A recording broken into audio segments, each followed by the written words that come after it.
Call，喂，好，收唔到，唔係靠彩數，去交流最緊要帶備後備電池。冇電池住啦，你有目標人物3點會出現？超啦，喂，我份資料咧。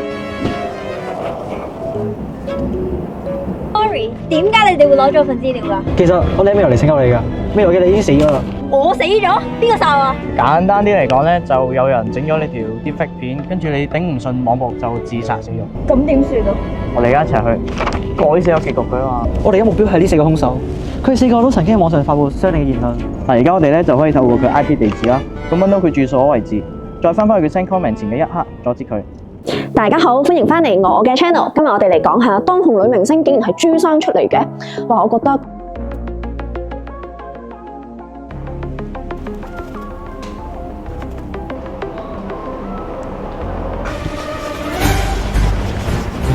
停一停，諗一諗，跟我嚟。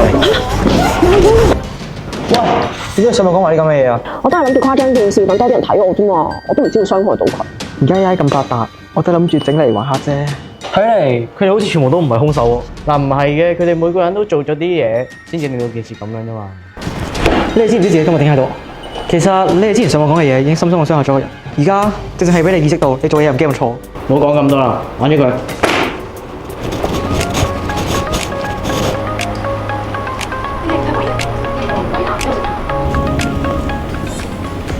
你睇下，佢哋而家唔再聲㗎啦。咁我咪低保40。其實網絡安全對你生活嚟講息息相關，你每做一件小事都會引起好多漣漪，所以試下做之前停一停，諗一諗，因為咁樣就可以創造一個好美好嘅網絡環境。咁所以你應該去救其他人咯，行。HSBC 成 JA 青年創業體驗計劃創意市集，依家創夢闖未來，3月7及8號約埋朋友仔一齊嚟啟德零售館1及2支持我哋嘅自家設計，到時見。